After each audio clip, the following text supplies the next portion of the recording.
Et si le succès ne dépendait pas vraiment de nos talents innés, mais plutôt de notre façon de penser?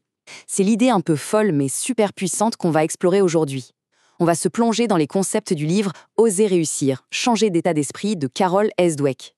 On va découvrir ensemble les 2 cadres de pensée qui, en secret, façonnent nos vies de A à Z. Pour bien comprendre de quoi il s'agit, on va pas commencer par une définition compliquée. Non, on va commencer par une histoire. Une histoire qui montre à quel point 2 personnes peuvent réagir de manière complètement différente face au même obstacle.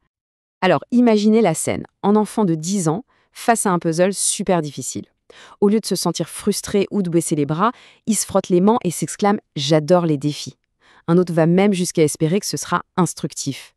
C'est quand même assez fascinant comme réaction, non? Du coup, la question qui se pose est évidente. Qu'est-ce qui explique cette différence radicale?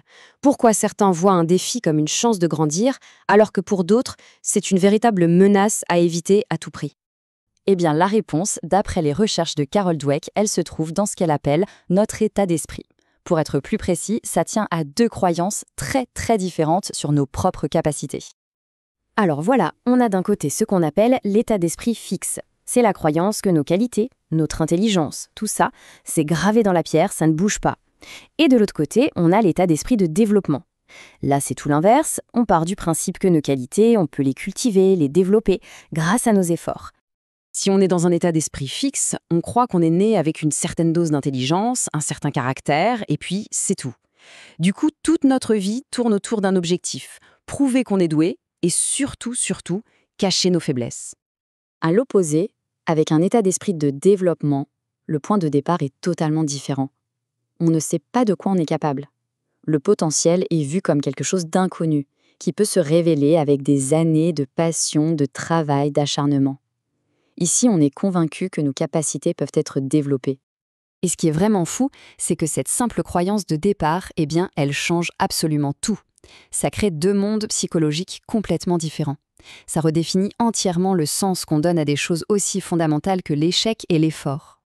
Pour voir à quel point c'est concret, regardons comment ça se traduit dans la vie de tous les jours. On va commencer par quelque chose qu'on a tous connu un jour ou l'autre, l'échec. Pour une personne avec un état d'esprit fixe, cette question est juste terrifiante, parce que si la réussite prouve qu'on est quelqu'un de valable, alors l'échec, ça veut dire qu'on ne voit rien. L'enjeu est donc immense à chaque fois. Et cette histoire de Robert, elle illustre ça parfaitement. Pour ses parents, le simple fait de ne pas être admis dans la meilleure école maternelle, eh bien ça fait de lui un raté. C'est terrible, hein? L'échec n'est plus une simple étape, ça devient son identité. Un verdict final sans appel sur sa valeur en tant que personne. Mais pour l'état d'esprit de développement, c'est une toute autre histoire. L'échec devient une occasion d'apprendre. Prenez la golfeuse Michelle Wie. Elle a choisi de se mesurer aux meilleurs joueurs masculins, en sachant très bien qu'elle allait sûrement perdre. Mais pour elle, le but n'était pas la victoire, c'était de se préparer pour l'avenir. L'échec devient une information, une leçon. Ok, on a vu comment l'échec est perçu différemment.